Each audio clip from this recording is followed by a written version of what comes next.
Une nouvelle semaine de Touche pas à mon poste était commandée sur C8 ce lundi 5 octobre. Cyril Hanouna, installé durablement sous le million, a tenté d'insuffler un nouveau souffle à son duel avec Quotidien et Yann Barthès. J'ai envie de la tuer. Alors que Sacha Elbaz était promu, Merien Debag, star du TPMP tunisien, a rejoint la bande. Lors d'un débat sur les accusations de blasphème contre Rihanna, elle a violemment dérapé. Si Gilles Verdez dénonçait un buzz insultant et indigne pour les musulmans, Merien Debag a lâché « Moi, je trouve ça limite et j'ai envie de la tuer ». Déjà, son défilé est catastrophique et la lingerie est nulle à chier. En plus, elle sortait avec un prince saoudien avant, donc elle sait ce qu'elle a mis dans son show, a-t-elle ajouté.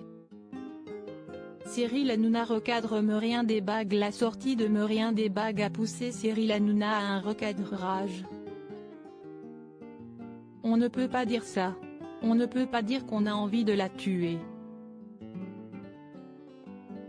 On parlait de liberté d'expression ces derniers jours et justement c'en est une de choisir la musique qu'on veut pour son défilé, a-t-il expliqué, tout en précisant que l'on était en droit de ne pas aimer et ne pas être d'accord. La séquence a déclenché une vive polémique sur les réseaux sociaux et de nombreux internautes appellent le Conseil supérieur de l'audiovisuel à se saisir de l'affaire.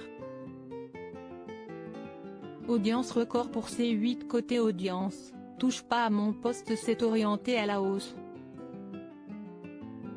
En comparaison au lundi 28 septembre où il avait été remplacé par Isabelle Morini-Bosc, Cyril Hanouna a gagné 0,8 points pour atteindre 1,16 million de téléspectateurs, soit 4,6% des 4 ans et plus. Malgré un record de saison, TPMP n'a pas inquiété le leadership de Quotidien sur TMC, 7,6% du public. En page 1, C8 a fédéré 710 000 curieux, soit 3% du public.